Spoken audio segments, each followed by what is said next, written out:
Hello and welcome. Well, I'm excited. Yeah.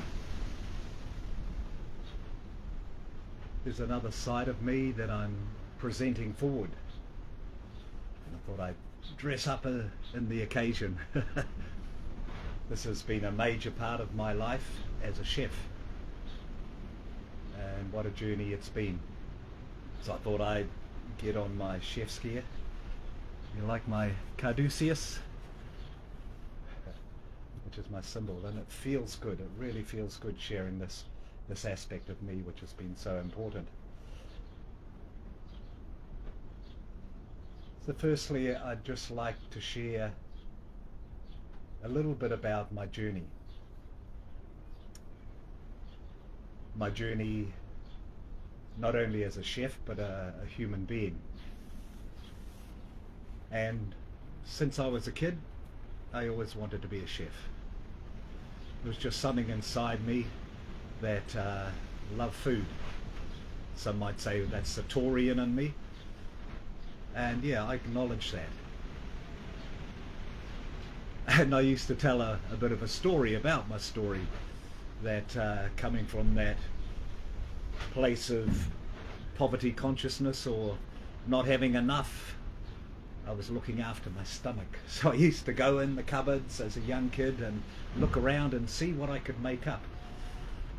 And I found that I had a natural flair for it, is making something out of nothing.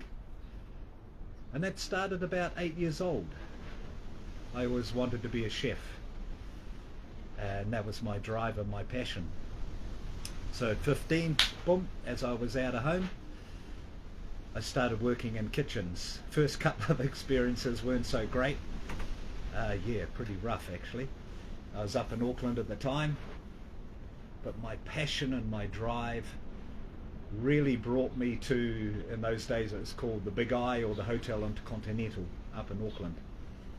And I was going full-time to Polytech and working full-time at nights. And I was lucky to work in an era of chefs that were, or at a time where everything was made from scratch. There wasn't a lot of pre-processed food. So I used to make, or learned how to make all the different dressings, from base mayonnaise into a whole range of them, all the meats and the small goods. I learned how to cure, or even the whole butchery. We used to get in whole lambs and break them down, whole or quarter beefs, break them down, and nothing was wasted. You know, even the head of beef or ox and that, we used to make brawn. So I was lucky enough to learn from, in that time there was a lot of German chefs, Austrian, Swiss, French, and Italian. So there was a lot of international chefs, because the chefs in New Zealand hadn't really grown to that level. So a lot of our hotels and that were filled with. And so I was lucky. So at 17 and a half, I hopped on a boat and went over to Australia. And wow, I was lucky enough to work in a Hyatt hotel there with Raymond Riceberger, who used to be, if those that you know your cuisine, La Nouvelle Cuisine, Paul Bocuse, he used to be the sous chef. So I worked under him. And what was happening at that time was a change from the old classical cuisine, which was a thick roux-based sauces, into a lighter, more healthier style of cuisine. So it was my trade, or being a chef, and my passion that really got me traveling around the world and connecting. And at 18 years old, I was 17 and a half, a banquet chef of the Hyatt Hotel. And I must have been doing all right, because they promoted me at 18 to the sous chef. They didn't know I was 18. They thought I was 23, 24, and I wasn't going to disagree with that. But I had the drive and the determination and that secret ingredient, which is the passion. So I continued on from there, and I went to Europe and Switzerland, and through Europe and over to England, and spent a few years there. Then I went to Bermuda. I had a beautiful time there and learnt a lot of Caribbean cuisine. And then I went to the States, and I thought I knew cooking, which I did. But in the States, they taught me about how to manage kitchens and all of the food control systems. So I'd been on the road for about 10 years then, and when I came back to New Zealand, I was considered at the top of my game. In the States, I did well and was in the American Olympic team tryouts for chefs, and this is just not to bolster the ego, but just to give you an idea of where that internal drive led me to. So when I came back to New Zealand, I was at the top of the game there for a while. And then after a few years, I started to realize that things were changing in the hospitality. Prices went up, they started cutting back the number of chefs or the number of people. They started buying in food, so it changed the whole face of hospitality, and it became more about convenience. And then when the cafes came in and more fast food, it was a big fast food industry coming in, so it changed the face. So I tried to stay within that for a few years, but to me it wasn't about the money, it was about delivering food that I was connected to and passionate about. So I moved on from a chef and then started for a few years in upper management, food and beverage management, and then I went to commercial manager and then operations manager of big companies. But that wasn't really rocking me anymore. So I came back after the earthquakes. I came back to helping other places, but only if they were willing to go back to the whole scratch cooking. Or scratch cooking basically means coming back to the basics and using basic ingredients and building a cuisine from there. And so I was quite successful for that for a while. And then my spiritual journey was calling out to me. And at that time I was in two worlds. It was like, there's my chefing and here's my spirituality. And there was a bit of a separation. But through my spiritual journey, I started to realize the interconnectedness of what I was doing in the kitchen. And at that time began a journey about Don Tolman came to New Zealand, and he was offering whole food medicine. So I joined up with that and went through the training there of using food as medicine. And through the shamanistic journey, I started to connect deeper with nature and deeper with myself. And in that deepening became an awareness, a return to not only my source or to myself, but the source of nature, which I am. I am nature. I'm connected. I breathe in nature every day, and I feed nature with my outward breath. So in that connection, I saw the importance of, and as a chef from there on, I was more conscious. So I was always wanting to know the source of the food, where it came from, what had gone into the soils that the plants were growing in. Was it organic? And even with meat, I've got nothing against meat, not at all. But it was it ethically sourced? And it wasn't just about ethics. An animal has a consciousness and a soul too. And if we treat it with respect, and that there are times where the animal kingdom will sacrifice of itself, and if we do that respectfully, there is a synergy in the relationship of the gift or the sacrifice, and with honor that we take that in. But in the food industry and hospitality, it was more the mass marketing or the mass production of meat, and I didn't really want a lot to do with that. Because as an energy healer, I feel it. When I touched the meat, I felt the stress and the hormones and everything that was going on. So I started to realize that my journey in shamanism was back to source, and in that I had a better connection as a chef to the source and the understanding of energy and how it flows. So without dropping deeper into what I'd like to share in classes and courses, is it was connecting ourselves back to the source of our food. And then how do we harvest it? Because all food or all things have a living life force. And if we can harvest it with respect, then we can bring that energetical field into our body. So part of it was the source of food, and then how to prepare it with respect, honor it, and then how to eat it with respect and digest it. And I learnt all the things about the best time to digest, metabolize the system, and it became a whole cycle. But also that when we sat at table as we used to, we would say a blessing or a prayer, and we would eat with presence. Each mouthful was like respecting, and there'd also be an energetic flow. And I've been there quite, many times, sitting there, and I might be listening to something or watching something or talking, and I'm just eating, but I'm not conscious of what I'm eating. And it might be afterwards I ate and went, oh, that tastes good, but I didn't savor every mouthful. And to me, it's a metaphor of life. If I'm more present, then I can savor every moment of life. So Soul Cuisine is pretty much presenting that journey. A lot of people over the years that know me as a chef and have had my cuisine, and they go, oh, that's delicious.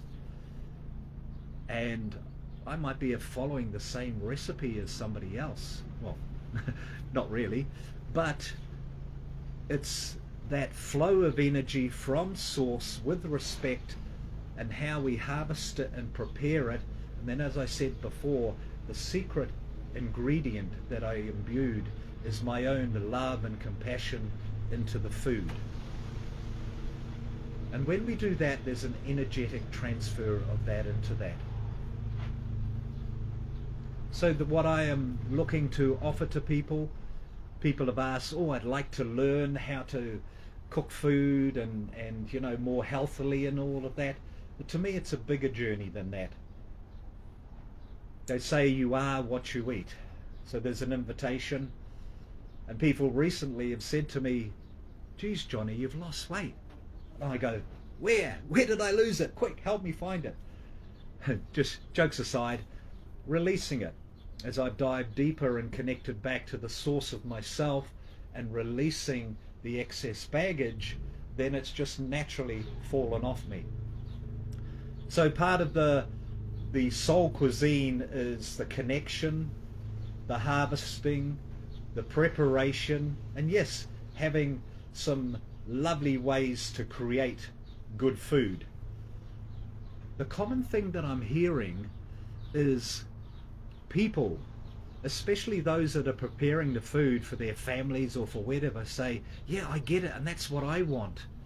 But my hubby or my partner or the kids, nah, they don't want that rabbit food or whatever.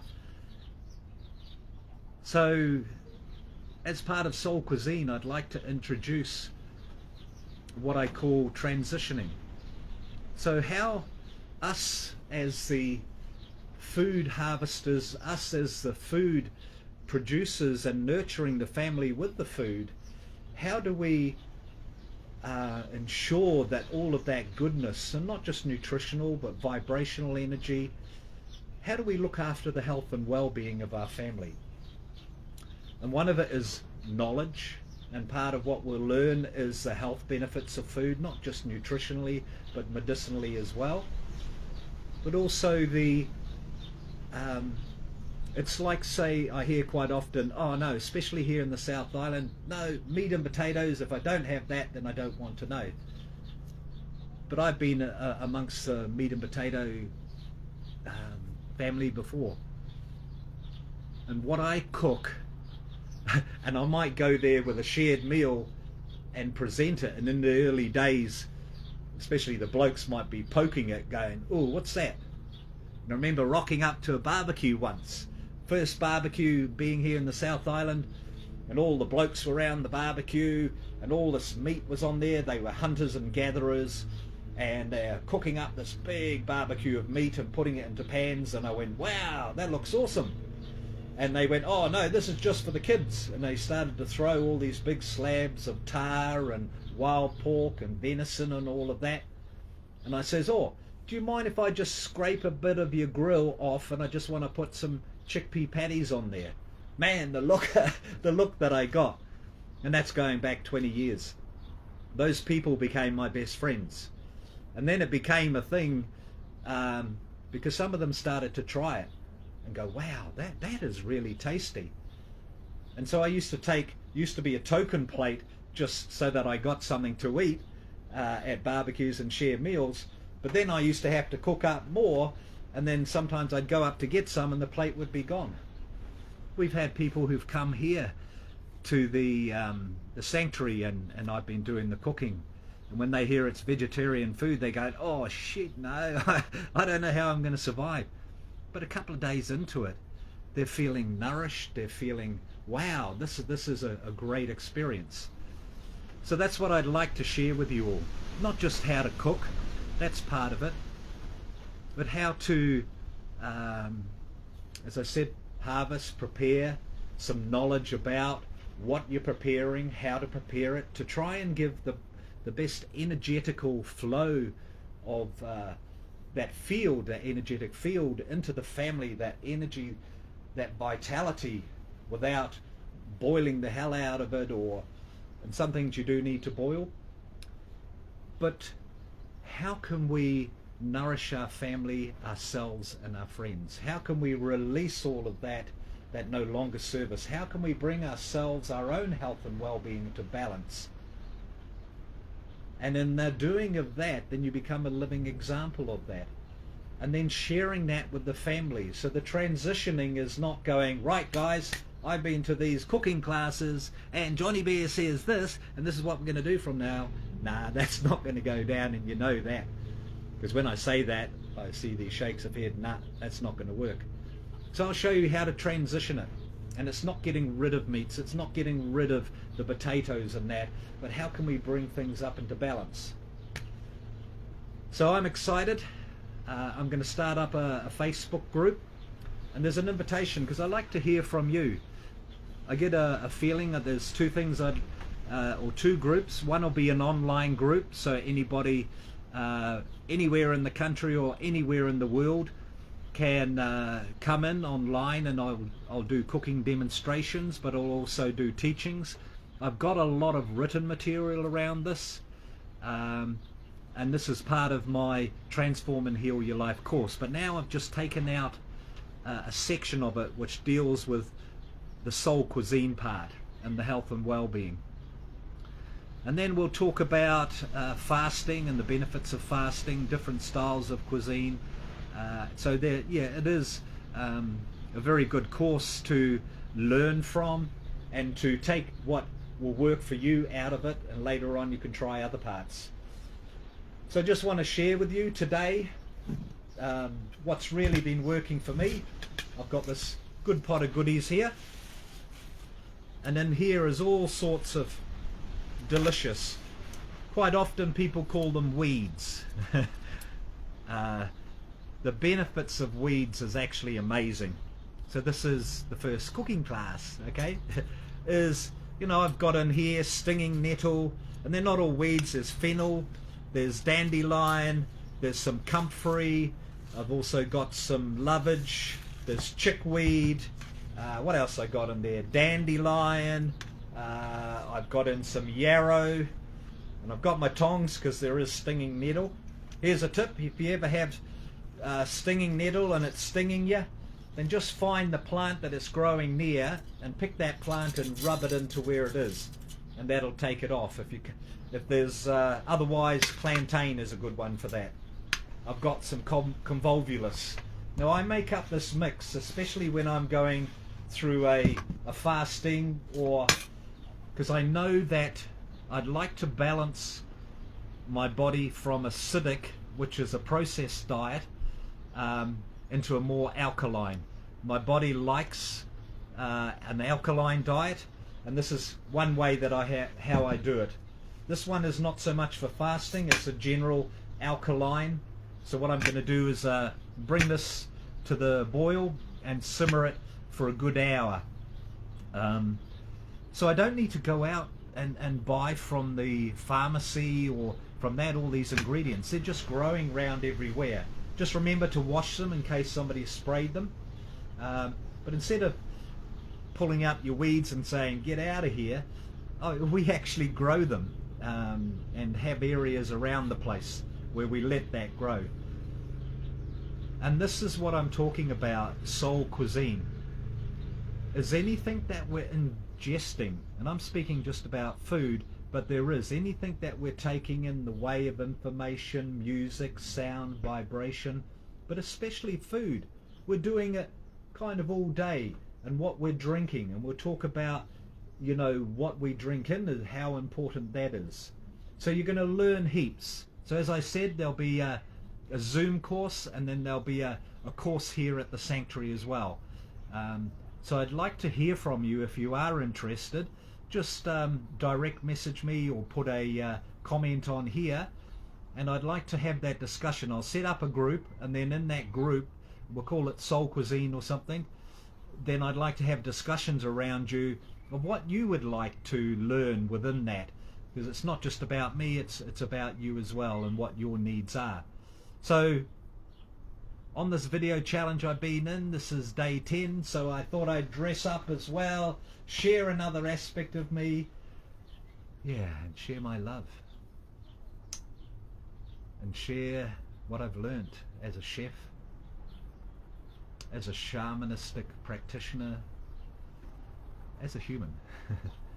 And if that feels for you, then please DM me and let the journey begin. Aho.